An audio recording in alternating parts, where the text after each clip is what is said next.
अब अगला टॉपिक है हमारा किसी बिंदु आवेश के कारण उत्पन्न विद्युत क्षेत्र की तीव्रता।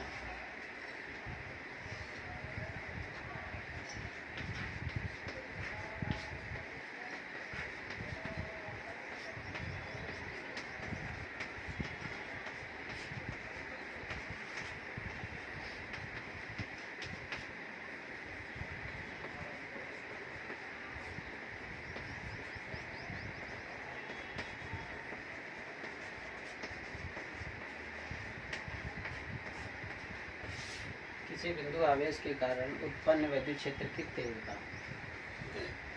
इलेक्ट्रिक फील्ड इंटेंसिटी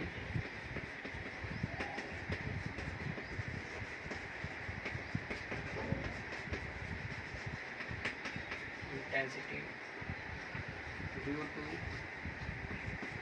अ सिंगल चार्ज।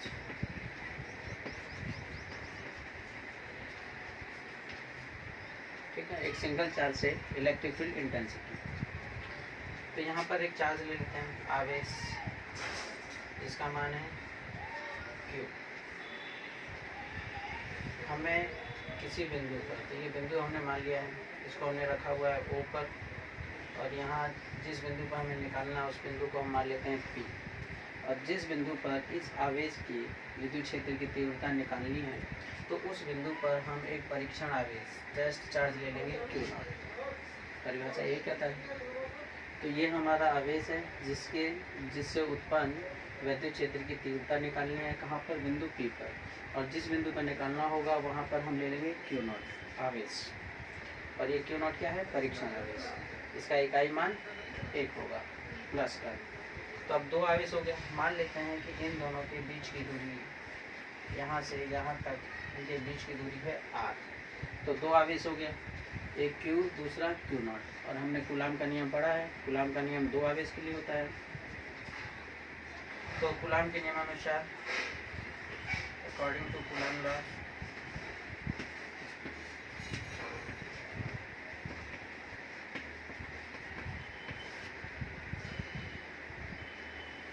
Q और Q0 के बीच लगने वाला बल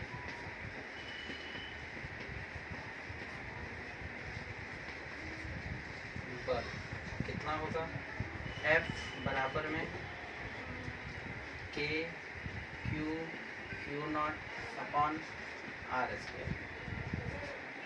और अगर हमें दिशा में दिखाना है तो इधर वेक्टर लगा देंगे और इधर R कैप ले लेंगे और इसको मॉड में डाल देंगे, ये दिशा के लिए। और K का मान अगर हम रख दें तो K का मान होता है 1/4πε0 Q0 R कैप बटे R मॉड और इसका वर्ग। ओके, हमने बल निकाल लिया, लेकिन निकालना क्या है, विद्युत क्षेत्र की तीव्रता। तो अभी हमने पढ़ा है कि तीव्रता होती है E बराबर में F बटे में Q0।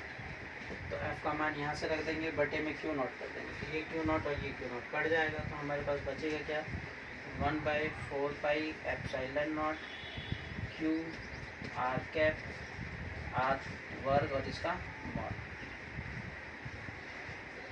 तो ये हमारा निकल गया विद्युत क्षेत्र की तीव्रता।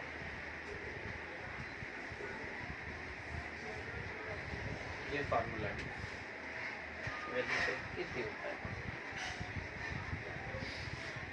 अब इसमें अगर मैं इस R कैप की जगह वेक्टर लगाता हूँ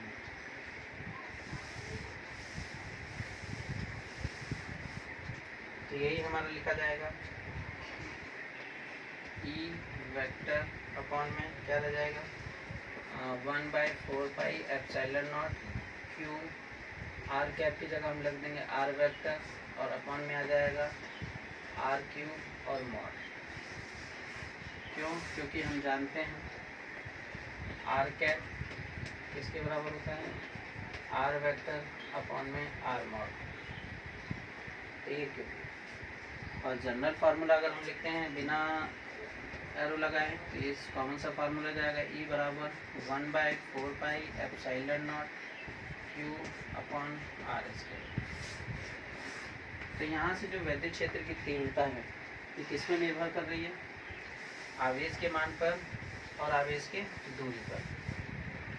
जैसे दूसरा आवेश हमने पॉइंट चार्ज लिया है, यानी बिंदु O से जो P बिंदु हमने लिया था, तो उसके बीच की जो दूरी होगी उसके वर्ग के व्युत्क्रमानुपाती है, यानी कि E व्युत्क्रमानुपाती है किसके, R के वर्ग के। इसका मतलब क्या होगा, इसका मतलब ये होगा कि आवेश से बिंदु P जितना ज़्यादा दूर होगा विद्युत क्षेत्र की तीव्रता उतनी कम होगी, और जितना नज़दीक होगा उतना ही विद्युत क्षेत्र की तीव्रता ज़्यादा होगी। जैसे यहाँ पर अगर हमने Q आवेश लिया हुआ है और बाहर प्लस Q है ये, तो अगर हम विद्युत क्षेत्र की बल रेखाएं निकालें तो क्या होगा, यहाँ पर दूरी कम है और आगे जैसे जैसे आगे होते जाएंगे इनके बीच की दूरी बढ़ती जाएगी। इसका मतलब क्या हुआ कि जैसे जैसे यहाँ से दूरी बढ़ती जाएगी क्षेत्र की तीव्रता कम होती जाएगी। ये